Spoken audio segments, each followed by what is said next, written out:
Hey, it's your boy Elder Rich here, and you're watching Envy's channel. Welcome back to another episode of Sit Down with Envy, the first one in quite a wee while. Today I have Season 1 OBL Champion BRDN, also known as Brayden, because what does his name really stand for? What's happening? Going on, MV. Appreciate you having me on your first episode back in a while. I'm excited to be here. So we're gonna kick it off real quick. Before the OBL, I didn't know who you were, right? Many of the people probably they know who you are now, right? Clearly. Tell us a little bit about yourself. What do you got? Well, I mean, to be honest, I was kind of a nobody. Like, I think only a few selective people knew me from the last CBK. But that was kind of my entry into the whole tournament thing. But yeah, no, I came in as a Nidalee one trick. Yeah, everyone didn't really think I was that good. But yeah, here we are now. Div 1 champ, Div 1 MVP overall. Uh, but yeah, I mean, I guess I am what considered considered as an amateur in the competitive scene at the moment. But uh, that's gonna change in the future, I guess. Yeah, because coming from solo queue, so the CBK tournament, was that your first style of tournament? You didn't play No, it anything before that? wasn't. I played the same tournament two times before CBK, and that was called Intel, and that was like a how do I say it? It was a because I'm from the NT. If Yeah. you didn't know, I'm not sure if you know where that is, but it's basically like up north of Australia. And they held a little like kind of like a community tournament. Yeah. Right, so I played in that for like 2 years, but it was very like low elo. I'm gonna be honest. Wasn't that great of players. But yeah, well, I think I lost the first one with my friends. And then the second one, yeah, we built a pretty strong team and like went undefeated the whole season. Then yeah, and then went into CBK with the same team. Unfortunately, didn't make playoffs, but went like 5-0 in the first split, I think it was, Yeah. of the CBK tournament. So Yeah, yeah. because coming from solo queue, right? Because I've always said this to people, especially back when I was like better at the game, right? We're kind of washed at the moment. I've always people been like, what do I play? What should I play? And it's like, well, you want to win the solo queue games, you play chaotic style, something to cheese and get your leads. On a jungle champion would be like your Rengards, your Evelyns, if you're good enough at them, right? Whereas in competitive, the game slows down. Everybody has more information to work with, and so those champions aren't as viable unless you are that much better at them. So, having being a Nidalee one trick, obviously, I don't think you got a single game in OBL Split One, but was there a bit of a learning curve? I mean, not necessarily. This is my take on solo queue compared to comp. I believe that the game is still the same. The only difference between solo queue and comp is that in solo queue you have to get your information by yourself. But in comp, you have four other people talking to you and feeding you information, right? So it's like, in a way, it's easier, but at the same time, it's harder, just because like the enemy team also have comms, so they're also feeding each other information. So just making uh constructive plays or like winning plays is a lot more harder in that sense. But other than that, I think yeah, it's just more so like uh playing the game, I believe. Like as long as you know how to play the game correctly, and punish and like expand on that lead, uh, I feel as if there isn't too much difference if I'm gonna be honest. Yeah. But yeah, so where I met you was obviously the Never Surrender Esports organization, which has gone under. It only took 3 months, I think. And so to give the people a little bit of information, there was a guy in the scene. His name was Apollo. He was he built a roster. It's the roster that had like the Kings Never Surrender, which was, your locks. Pressure was playing, aka Fade, and those guys on that one. And then he was like, "Oh, I'll build another roster." And then the second roster turned into, "Oh, I'll build another one. I'll build, another one." And then he was spinning out like 6 teams. And then so one of the rosters was, yeah, I cannot remember the other two players, but it had you, Is Life on mid lane. That's the Lysandra Masters OTP. One of them. Criminals play that champion. And myself, who was off rolling 80 carry. Now, we played one scrim set, and then we thrashed whoever we played. The next thing you know, BRDN Braden has left the team to go play with his friends. And then, boom, roster goes complete mental meltdown. Yeah, I mean, I think I was already, if I'm gonna be honest, I was already in talks about joining Golden. Um, like I told Golden, like if you get Griff, I'll play on the team. Yeah.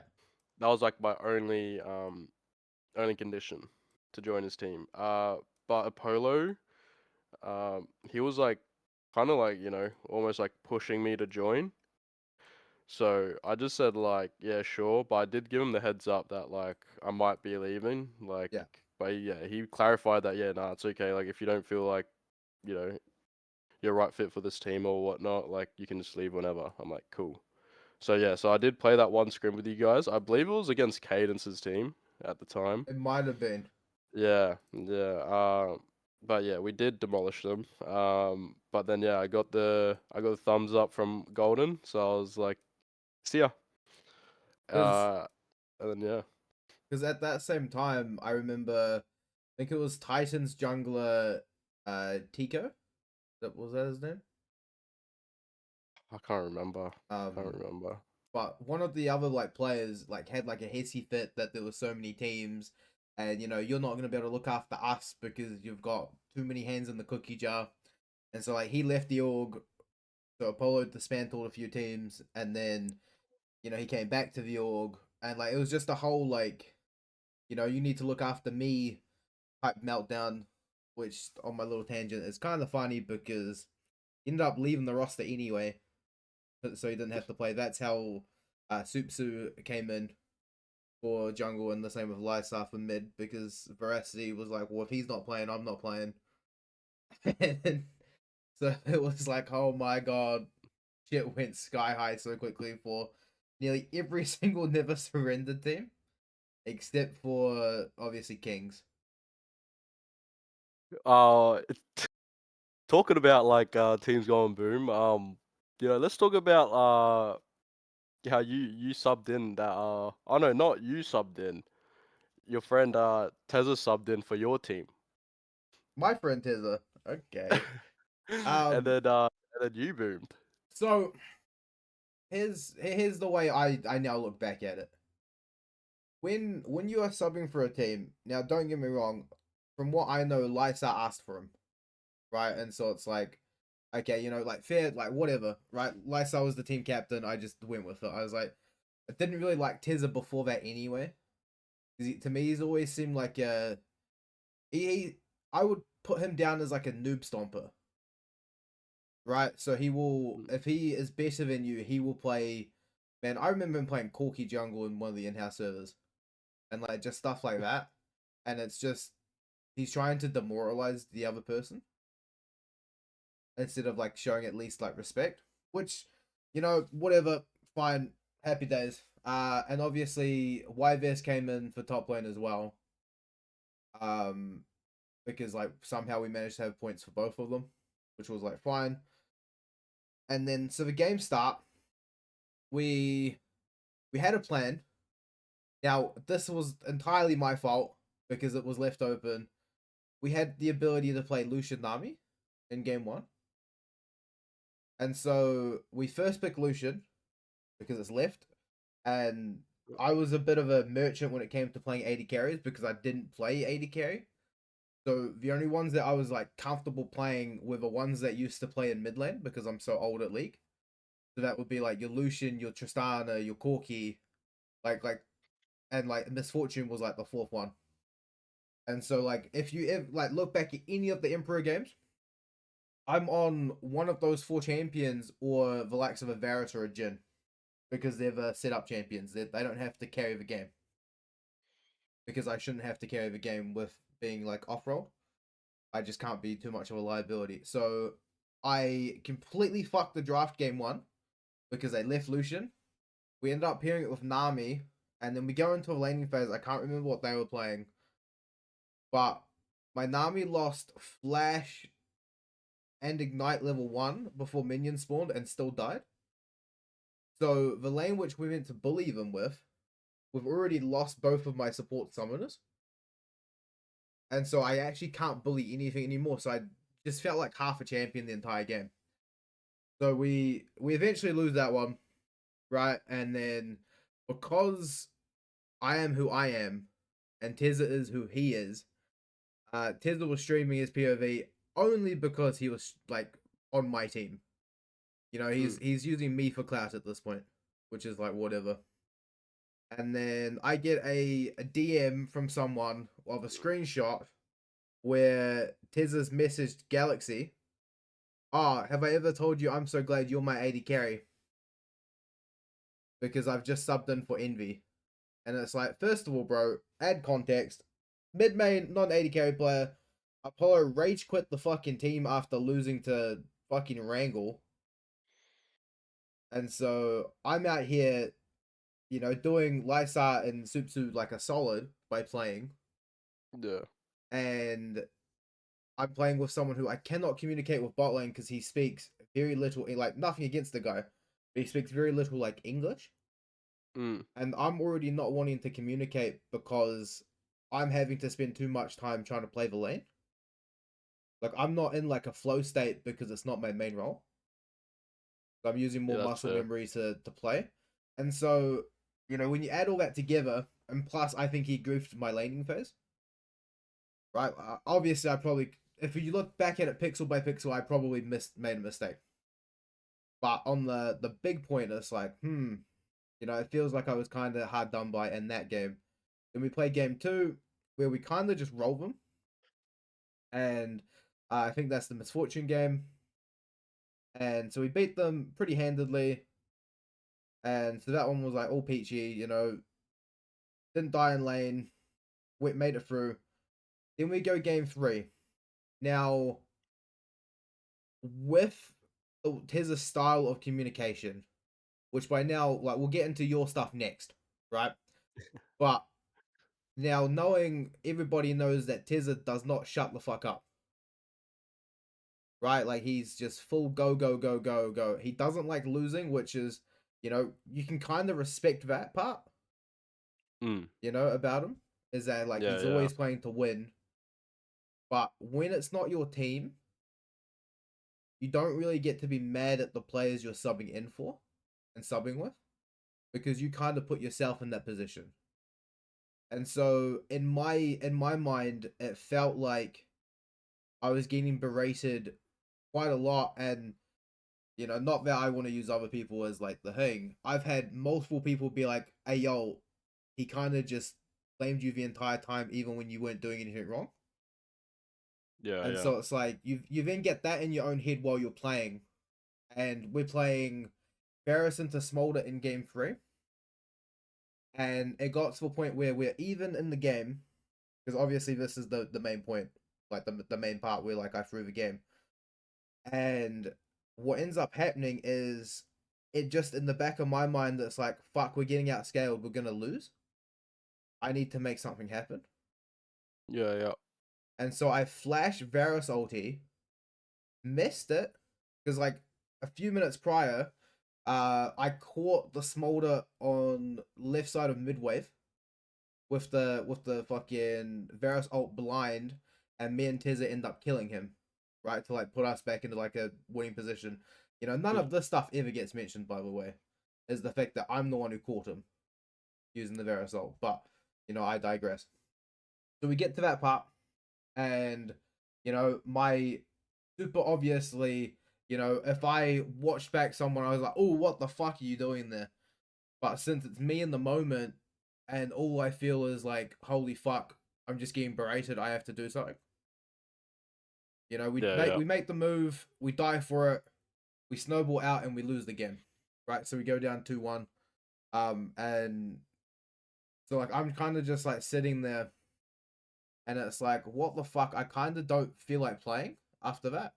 And like I was heated because I was pissed at myself, like foremost, and then I was also just like pissed at like the way Trezor was like talking to me as like a human. Mm. Because again, it's a different story if he's my jungler. I've played 4 weeks with him and he's upset because I fucked up. You know, I can accept that, but he wasn't. Mm. He was a sub jungler who my mid laner asked for, and that's where the actual issue becomes in. Is I never truly wanted him, but it's not my decision, so we just deal with it, not to cause problems. I mean, I think it's more so like if I was to sub for a team, like my, I mean, like for example, when I subbed for MGS, right, in their tour Yeah, scrim, like, you know, like my mind is like, oh, like how am I gonna help this team? Like as soon as I join, I'm saying like, oh yeah, you know, I'll play whatever you guys want me to play, like this and that, you know, and you know, at the end of the day, right, you're playing for another team, so it's like in a way, like who cares? You know what I mean? Like yeah, it doesn't really matter if you win or lose. Like obviously you're there to win, but like if you lose, then you know it is what it is. Like to get upset at someone who you're subbing for in another team, I think it's just a bit weird, in my opinion. Like no matter how you like look at it, like sure you're there to win, like 100%. You can get passionate or whatever, but like to like I don't know to flame someone or whatever that they're not even like realistically like your teammate like is just a bit weird, yeah, you know. So yeah. Because like in my current team, I flame my top laner a wee bit, but I've known him for like 9 months, right? And you know, we picked him for our team. You know, knowing his mm, flaws, because we're gonna help him get over some of them potentially. And we will live and die by him making these flaws because we picked him. You know, we knew mm, who he was. You know, Tezza kind of knew who I was. You know, when he decided to sub in, he also knew that it wasn't my main role. So it's like I was never I was never gonna try and play like Vayne. You know, I was putting in a little bit of time with like Unara, but I was always still gonna be like the person as like the third carry. I was never gonna be him. I was never trying to be him. Is the way I was like framing it. Whereas like when Apollo was on the team, because I saw some of their scrims, it's like, hey yo, pick me Vayne here, puff bot here, and it's like, bro, you're doing it all wrong. Because like I my top laner currently, he's like, oh, we never gank top. And it's like, okay, I'm happy to do it. Like I'm happy like if the jungler paths up that way. But if you get the lead, it is your responsibility not to throw the lead. yeah, I Because agree. now the resources are on you. So you need to be responsible with them. Mhm. But Yeah, but that's yeah, fair. so like that soured me a lot with Tezza. And you know, coming into the second part of the Tezza drama before the split, which is obviously I'll let you explain it because I'm not a jungle man. And so, you know, I would have looked at it and just been like, ah, whatever. But like once you explained it to me, I understood. Holy fuck! It is how that was. But the floor is yours. Yeah, so pretty much what happened was yeah we got in game. I pretty much invaded him, right? I split the map onto him. as I was hitting like the third camp or second camp, whatever it was, a pause happened. And I was basically telling my team like what his options are, like in terms of like what he would do next after finding out I've split the map on zero vision. And then I also said if he runs straight to my blue, he is stream sniping. Because as a jungler, if you have like you shouldn't suspect like the matchup is like Nocturne into Jarvan, right? You wouldn't expect a Jarvan to split the map into a Nocturne, like realistically, because Nocturne just runs you down level 1 if he ever catches you in his jungle. Yeah. But anyway, so he should assume I'm pathing towards bot, right? So I should be on my side of the map. But instead he paths. He doesn't even bother looking at his bot side jungle. He just paths straight to my blue.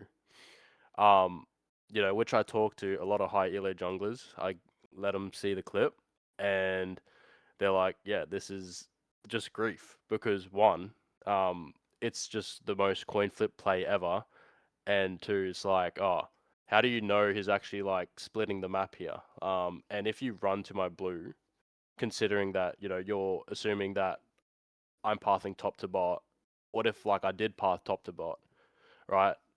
Then you're running to like zero camps and your game is just over. So it makes zero sense for him to do that, right? Just to coin flip the game right there and then. But he did. And yeah, that's when I called him out on it straight away. I mean, I waited till the game was over. I was pretty pissed off because everyone holds this guy to like, I mean, no, to a high, like A to high standard. yeah, to a high standard, I would say. Everyone puts like him as S on the tier list and whatnot. But after versing him, uh, yeah, he's not that great. I'm gonna be honest. I'm just gonna ego here. He's not like if you watch it back, my my timings, my tempo was just 10 times what he was. He he made it late to every single play. He was never on time. I basically out tempoed him the whole game. He might say otherwise, but if you watch the game back, that's just how it was. And even though we lost game 2, you can see that it's 2-9 with like the least amount of damage on the team. He got carried pretty much by Govos. Yeah. That game, but yeah, like I don't know, it's everyone held this guy to a high degree. So when I saw him stream snipe, it's like, oh well, is this guy really that great of a jungler, If he or needs to do is he that. a fraud? Yeah. Yeah, exactly, right. So it's just like that, and then he's trying to make his case and whatnot, but like it's pretty night and day to me. No matter what you say, like even his comms at the end, of the day, is like incriminating. Like I remember it being before the pause, it was like, I'm playing for bot scuttle, he said, something like that, and Yeah. then after the pause, his like, it's like I'm invading his blue or something like that. Like, how do you make that much of a snap decision like in the pause? You know what I mean? Without any information. Yes, because you'd get no So extra information. I yeah, think exactly. he used the line of like your bot lane was like pushing in right to Mm. his, which I'm pretty sure if they were that they might just been in a matchup to do that anyway. Yeah, they were. Um, They were. and then, but yeah, because it was Govos who ended up leaking the comms, Mm. right?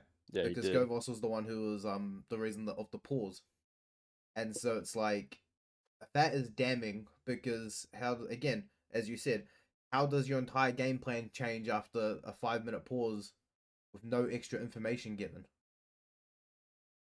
Yeah, No, exactly. except there was extra information because he was cheating for it. Yeah. I mean, he might say otherwise. Like he has a few points. One of them being that I don't watch enough pro play to understand. That was a bit amusing. I'm not gonna lie. But it is what it is. I didn't really speak too much about it other than on the night. Yeah. where I kind of flamed him for it. You said your piece. But yeah, I said my piece and I was kind of done with it. But everyone obviously like hopped on the train and Yeah. kind of like went at him for like a whole week straight, which was a bit funny. I'm not gonna lie. Well, I think the other damning part is even after the drama of me when like people called him out for being toxic in the calls and whatnot. He was still yapping every single day, right? And so he like, Mm, he wore that on the chin because not as many people like thought it was like that, and so he wore that, was continued yapping. But when this drama happened, because I didn't watch it live, right? Because I forgot what I was doing. But I remember, Soltex, here's your name drop, buddy. He told me about it. And then I watched back the VOD and saw the thing. I was like, oh, like that's fucking weird. Because, if you're gonna go from his red side, like why are you walking through mid? Just show on the ward and then go through. Because like you waste like exactly. 10 Yeah. seconds. Because he's actually kiting his camp to where it'd be more efficient if he's full clearing his own bot side. Because if he's looking for the invade, he'd kite left, not right. Mm, Because and then he pixel perfect dodged the ward as well, as I remember someone telling me that part, and it's like that's a bit weird to do. Obviously you guys beat them anyway. He went radio silent for ages. People, still is, by the way. yeah, pretty much, eh? Like people kept it radio silent from his team and whatnot, except for Govos who leaked for comms, which nice guy Govos, because it proves half the case in my opinion. And then so obviously that was your semi-final game. Yeah, it was. It was our semi-final game going into finals. Yeah, Yeah, if you ask Griff, or any of my teammates, I did not show as much passion in the whole tourney other than that series. yeah. Well, I mean, you play up for like the opponent you play up for, right? Because I mean this Yeah. nicest way possible to Intric and who'd you play in the quarters? Who did I play? Uh, who was in the quarters? Oh my, I can't even remember now. Let's see. Because like again, because you don't even know off by heart. It was TNS. Who was TNS. on TNS? It would have been Supsu because that Yeah. was Oh Supsa wait. Lysa. Oh yeah, Spinach was. Wait. No, this You can't mean be. this was Yeah, henchman then? yeah. No, no, no. Because Entric versus Henchman in quarters. Yeah. Okay. Yeah. So So who he was played in the? spinach. Actually, no, I have no clue. I have no TNS would have clue. this is after they'd got Lysart and Supsu in from the jungle. Oh yes, but Lyzea couldn't play. Couldn't- I believe that series. Yeah. So He who got who subbed played it? out. Can't remember their mid laner. If I'm gonna be honest, someone got subbed out. Lyzea got subbed out for someone. I'm not too Yeah. sure. I can't remember. Yeah. And then so obviously Tizza is like your marquee matchup that people are shadowboxing the entire split. And so once you get the matchup and the disappointment he was, like I wouldn't have so much enthusiasm in the finals either, especially when, and I mean this in the nicest way possible, Intric, you're never gonna lose that finals. Or you never should have lost that finals. If you Mm. did, it would have been one of the biggest upsets I've probably ever seen in like amateur League of Legends.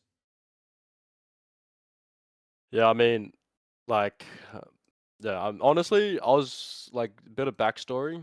Like, I've always like basically, yeah, wanted to, you know, the reason why I guess I was so passionate about that series was because always wanted to verse Tesla, right? Like, Yeah. even back in CBK, I never really got the chance to, because uh, bit of backstory, my bot went 0-20 in 2 series. How crazy is Holy that? bless up. So yeah, we couldn't make the playoffs. That's the reason why. But yeah, because like I said, everyone holds this guy to a high standard. I wanted to see it for myself. And yeah, yeah, I got to see it for myself finally, and yeah, and I'm impressed. now the video is at 625 views, And which it is will forever be crazy. there, man. Yeah, exactly. But yeah, because obviously you had that, then you played Intrix team, beat them 3-1. They took a game, if I remember Yeah, correctly. they did Um, because we kind of we might have egoed a little bit, but weird how that happens when you're up 2-0 in a series, which is why I predicted a 3-1. Because regardless of how good your team is, unless you are like full Korean and you play disciplined, you're always going to drop the third game typically because you're egoing them. yep, Weird. that's pretty much how it went. Bloody League of Legends, eh? And then you lock Yeah, back in for game 4 and then beat them. That's why the third game of a scrim block, if you're up 2-0, is normally if you're going to lose, it's that one you lose because you're yeah, egoing fair. them. Um, but yeah, do you with your team obviously because you had, if I remember correctly, it was Griff mid, right? That one's the notable one because he was only worth 600 points, which will never happen again. Then you had your top laner was You Can Dream. Yep. You had Abe bot lane in the AD carry Yes, position, correct. and Yes, correct. obviously Golden Features in the support position. Correct. Who, if you had to pick, you could only play with one of those teammates again. Who's the teammate you'd pick to play with? I think it's pretty obvious this one. I think you can probably guess who I'd pick as Has to well. be Griff. Yeah, exactly. Yeah, the I others are said like I said to washed. Griff. I mean, I enjoyed that team. We had good vibes. Everyone was having fun. Uh, you know, at the end of the day, we all won together.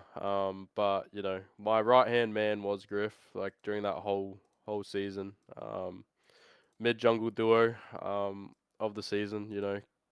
No one could beat us. I also got to shout out features as well. We did at the start, it was kind of a bit rough for both of us. We kind of weren't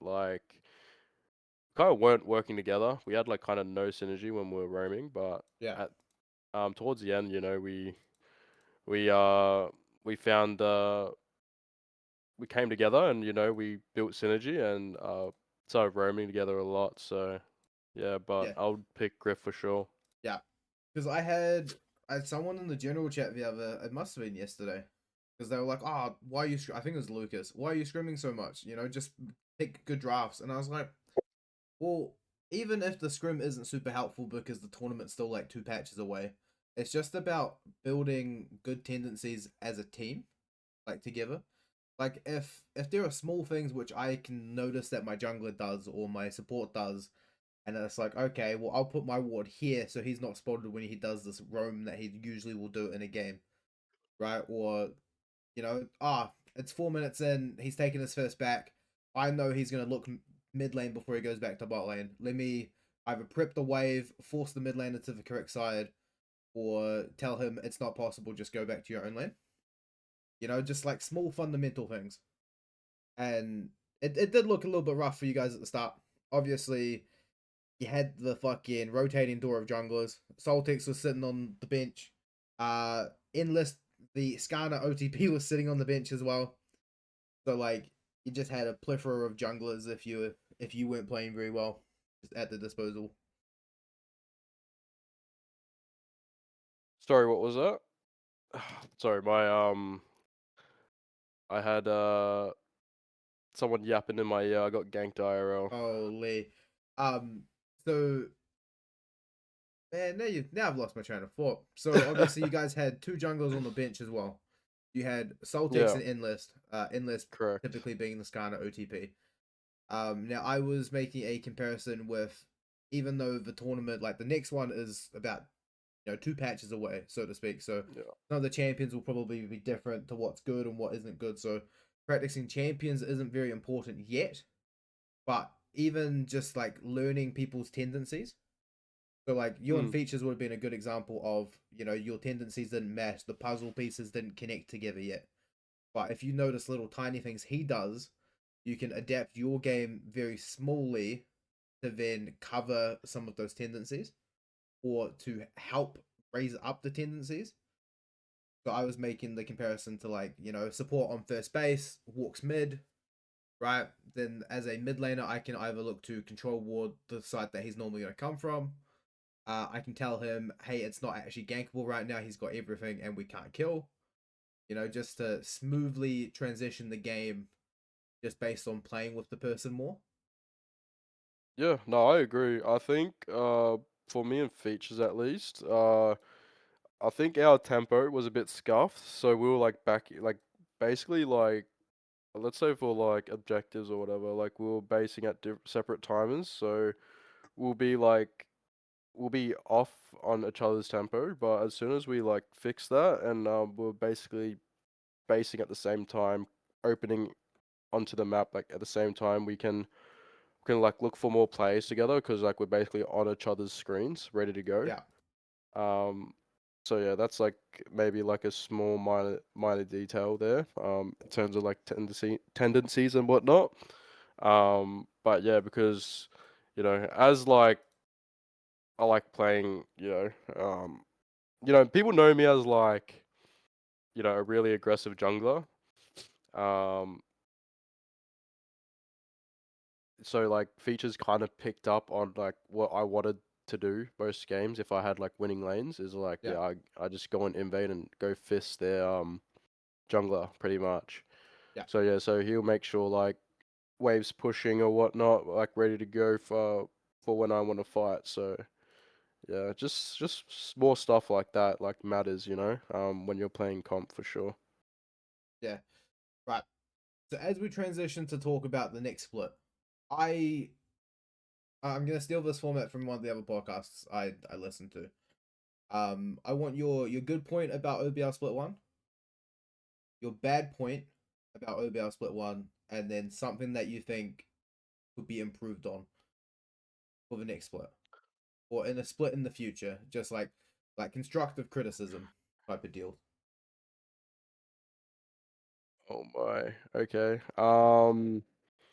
Let's say the one thing I like about OBL Split One, let's say, I guess the point system. Um, Yeah. Point system. Even though I liked it because like it makes kind of like almost every team kind of balanced. It was good, but I mean that is also a bad thing because then you can't really like rate players correctly. Like for example, Griff. Um, yeah, that guy was worth 600 points by the way. Yeah. Which is crazy to me. But yeah, I mean like it's good and bad. Like as long as they can like maybe like find a way to like players like Griff who you know they don't like playing ranked but have been in the competitive scene for a long time, find a like correct, maybe like accurate way to like you know give them points for is probably like how they should go about it because yeah, like obviously a lot of people are complaining about, I mean even me as well. uh I mean, but me coming into it, I ended the season GM, Yeah. so people already complaining about me, but then also Griff being, valued at 600 points. Yeah, people didn't like that, but I think as long as OBL like sees where they did wrong in terms of like rate valuing players, I think uh we'll probably be more constructive in terms of like teams not complaining about each other and like Yeah. seeing that they just lost fair and square pretty much. Yeah. No, I think that's pretty fair. Obviously, uh, good part to me for Split One is it's like their first try at something like this, right? To my knowledge, a lot of the people at the top are quite, I don't want to say green, but I came in around 2019, and like this is for like my old heads with the BSVs of the world, the Elos once they took over from BSV, the TMGs, the Samsok was running tournaments back then. So it's like I can sit from my sideline and be like, oh, that doesn't work, or oh, that's a bad idea. But they also need their time to like learn from their own mistakes. And as a community, we need to raise them up, not tear them down. Mm. Now I've always been of the opinion, because like even though we've had some good tournament organizers in the past, we've also had some very shitty ones who relied on using the "we're just volunteers" angle. And it's like, I get it, right? I will never flame someone for like giving up their own time to run something like this. Like it's actually a lot harder than some people would realize, especially when you're doing it on this kind of scale. Yeah, I Because agree. if you go into the next split, it's 48 teams. Like, so that's 48 team captains you gotta fucking communicate with. That's what, 200 and something players, you know? Like it's not nothing. And so like we do appreciate, I appreciate the work that they're putting in. Obviously I'm gonna do my part in what I can do to help, even just like small stuff. Give my opinions where I think it's like needed, or where I think it might be helpful. My format opinion was I wanted GSL groups. I don't know how well you know about that type of groups. No, what is that? GSL groups. So think of it like a little bracket, like a double elim bracket. So if you had Okay. 16 teams, you'd have four groups of four. So you'd randomly get seeded into your little bracket, and then if you won two like series, you move on into like the actual tournament, like the bracket tournament, where Yeah. you have your 8 teams. So if you lose two series, you're out. So obviously that would, if you only had 16 teams, you're looking at like a 5 week tournament, right? Mm. Give or take. And the reason why I was like, you don't want things to drag too long is, man, the amount of teams that dropped from Div 1, obviously I was a part of one of them in the Yeah. end dropping. But like the moment teams couldn't make playoffs, like mathematically couldn't, like their level of play and their level of caring, like for most of the teams, kind of just dropped off. Because if you're not winning, you don't want to play. Is like the way I see some of those tournaments. It's the same with like a double elim tournament where like you're being put together as a team by like a organizer, and it's just like you sign up by yourself. The amount of people who, once you lose in the upper bracket, go down the lower bracket and it's like, nah, I don't want to play because we're not good enough to win, so fuck this. And it's like, if you can eliminate those, like those teams still get their chance to prove themselves, right? You get 2 lives, and to me, 2 lives is enough. If you're, I'm gonna use the world's analogy. If you're the Korean team drawn into a group with like the number one EU team and like the second best Chinese team, you're the reason the group is hard because you're the Korean seed. You know, like you Yeah. should be competing against those teams anyway. Mm. And if you can't compete against those teams, you're not good enough to win the tournament. So it's like, depending on where you're looking at it as like as a purist in terms of like competitiveness, I thought it was a good format. Obviously, they've gone with Swiss, which I think has its upsides and its downsides. Obviously, only time will tell on this kind of scale, and I'm Yeah. looking forward to playing and seeing how things happen. I mean, in saying that, right? Like, I do agree. The issue in Div 1, I mean, Split 1 was like, yeah, teams dropping out, right? Because, Yeah, yeah, no one wants to play when, they basically have no chance after losing, like, what? Like, every single game, right? So yeah. it's fair. Um, in terms of Swiss, isn't it like almost the same thing, right? Like, let's say like your team goes, I guess like maybe like 0-4 or something like that. Like teams are already starting to, because I don't really know how Swiss works. Like, if you go 0-4, right? Like, aren't you already demoralized and like you just want to drop out straight away, or So like is there a way to come back? the way that Swiss works is you match up against people of the same score. So Okay. if you're so obviously 0-0 will be like a big draw, and like anyone can play anyone. The moment you hit 1-0 or 0-1, the pool shrinks by half, and then Mm. etc down until the end. And I think the top. I don't know how they're gonna do the brackets because it's 24 teams. I potentially would probably go 3 brackets of 8. I think that is probably the easiest way to do it. If you're still wanting people to play more games, even if they're not going to win the event, like you could cut it into like 3 groups. So you could have your top 8, your middle 8, and then your bottom 8. And I then, see. that way everyone still gets their own bracket stage Yeah. and they still get their own games. It would be a lot more work. Me personally, as a purist and an elitist, again, this is my disclaimer. I think we're going top 8 regardless, right? So I'm not actually too bothered about the other 16 teams, like on an elite level for Div 2, and you're probably thinking the same for Div 1. It's like I don't care what the bottom 16 do because I don't plan on being down there. That Someone's is gonna true. clip that and then they're gonna be like, "Heart Envy's team's 17th." Yep, bless up, guys.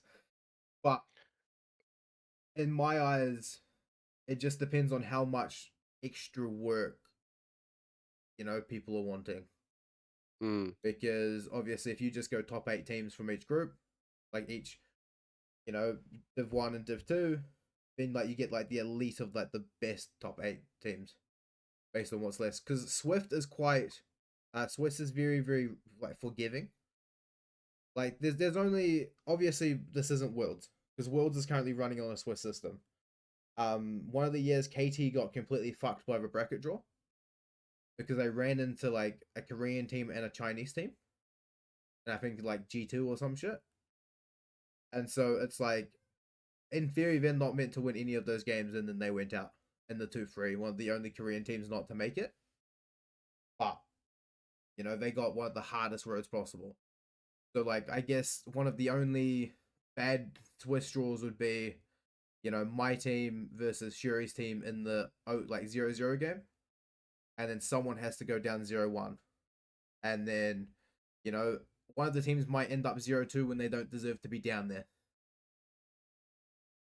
Yeah, if that true. makes sense. But eventually, Yeah, Swiss will yeah. always catch back up to itself. So you're talking about Shory's team a lot. Like, do you see him as like probably like your competitor, like your rival, or what? I think I would be very right. So now we're talking about Split 2 prep, by the way, and Split 2, Yeah. since we're moving into this conversation. I think Shuri's team, I would be an idiot not to rate them up on our level because he's got just as much competitive experience as I do. Not as many championships, by the way. I don't know if that man ever won a tournament where he didn't have a Smurf on his team, but I think it would be dumb enough for me not to rate him. Now, I personally don't think he's a good jungler, right? I've played with him enough times to think he's bad. But I think for a Div 2 standards, I think he's put a good enough team around him. Now, we haven't scrimmed them because I refuse to scrim them. Because it's like, the first time we play them, I want to be in an official tournament game. That Okay. Oh, way, we can hit them in the mouth 2 games in a row and then win, instead of giving up any of the tendencies. But yeah, that's fair. yeah, so I do rate them highly. I don't actually know where they sit on the level because I don't have access to their scrim results. Nor do I care for them, to be honest. I know Junai, their original mid laner, he actually left Div 2 to go play Div 1 again, which is kind of respectful Oh, did because, he? yeah, last I knew he was playing Div 1. Yeah, So, he was, and then he dropped to Div 2. yeah, Wait, but did I you? Are you think saying that he went back to Div 1? Sorry. yes, last I Oh, knew, really? Shuri had to go get a new mid laner because he got a Div 1 Oh. offer. And so, like, that's respectable. Like, I do respect that. Do I think Junie's running away from me? Fucking know if I do. And I will play that the entire time. I think I dog walk him. Just saying. But I guess we'll never know. And, like, Finesse is the same. He could have played Div 2, but he's choosing to play up in Div 1. Right? Like, so someone who doesn't want to be like big fish, small pond. I'm playing Div 2 because like, everyone else is going to be like, oh, Envy, what about you? The reason I'm playing Div 2 is I don't want to play too much League of Legends. Like I want to play the tournament stuff, and I don't want to have to be try harding every single game in fucking solo queue to get back to a level to where I can be competitive enough to like compete. If that makes sense. Like obviously that's less of a purist. I'm chain feeding scrims as it is now into like plat players. So, Holy, and you're of holding yourself so high. course, man. You haven't seen me outside of laning phase. True, true. Well, but yeah, so I think my team's in a very good spot going into the split. Like I said, 9 out of our last 10 games we've won. And that's with my laning deficiencies. And so once I get them cured, the game will be so much easier and so much smoother to run. Because like it's like when you're running a marathon with fucking 5 kg weights on your legs, and then you take the weights off, and it's like, oh my god, I'm so much faster. So I would be worried. I'd put all your money on us if there was a betting system. All my envy bets. All your envy bets on Envy's team. Done. And then, but yeah, so we're pretty confident. We just need to sort some of the hiccups that we're currently dealing with, but we will be fine. Your Div 1 team on the other side, since we're going to talk about the coming into Split 2. How are we looking at? No comment. No comment. Okay, so we don't Yeah, have a roster announcement from Braden yet. we don't. I mean, I was like, so pretty much I said to myself, I'm gonna just coach, which I still am. I'm coaching a few players from Div 1. I was coaching MV's jungler, but now he's Okay. chosen Soltex over me. So No. yeah. Look, don't Thanks, be thanks, like I that. guess. Thanks, I guess. We're just But taking nah. stuff off your plate, man. But what is it called? Yeah. Then I was like, oh, maybe I do want to play. So I tried making a team. Let's say we played a few scrim sets. And then after that, let's just say some of the players didn't want to play with like certain other players or Who player. didn't want to play off Dream? Um. So yeah, then the team imploded. Yeah, pretty much it is what it is. So I'm just chilling, going back to coaching. And what is it called? And just like playing solo queue Yeah, is my plan for season 2. So and being on yeah, the MV coach streams, man. that's it. That's it. I will be on MV co-streams now, since I have nothing else better to do. Bro. But yeah, because last I knew, you were trying to steal Soltix's players. Whoa. First of all, Soltex already had players. I never stole a single one from him. All right. I was just stealing his, I guess you could say subs. I guess you could call it. But yeah, at the end of the day, he can have his subs back. You I don't need did, them no I more. did give him a little scare as well. While I was at it, like, joining OBL2, had him shaking in his boots. You know what I'm saying? Yeah, he So was gonna go back on the bench, man. The moment you're yeah, gonna play. but now, now he can have his. Oh, I mean, we'll see. We'll see how he goes. In terms of him playing in Div 1 with his team. See who's going to be at the top this season. Do you have any favorites coming into it for now? Obviously, I don't think any of the Uh, rosters have been like truly announced yet. yeah, I don't really know who's playing in this season. But let's just say, I mean, no flame to anyone. I don't think there's any like very strong junglers in this time around. Yeah. Because no hate to Tezza and all, like, but you know, I think he was like, obviously one of the stronger junglers. Just more so like he's more consistent in not feeding. But yeah, I mean, other than that, I don't really know if there is any other strong junglers this time around. So maybe yeah, maybe it's more so the laners this season on who has a stronger laners, not so much Yeah. the jungle mid duo. So yeah. Right. I'm happy to wrap it up. If you are, I don't. Unless you have anything else you'd like to say to the people. No, I mean, I'm happy. I'm happy. Happy with this. So yeah. I think we've covered most. Obviously, you'll come back once I've lifted the Div 2 trophy. You Oh know, yeah. yeah. Well, I need the reappearance after, so you can praise me for like 40 minutes. You know, just Oh, true. envy so And good, and then then we can talk about Soltix's crash and burn. I'll be happy to lift that trophy with you because I deserve that trophy. Yeah. You can't get one on your own without a superstar mid laner, I guess. Here we go. Right. Thank you, Braden. We're out. Alrighty, cheers, Envy. Appreciate it. Bye.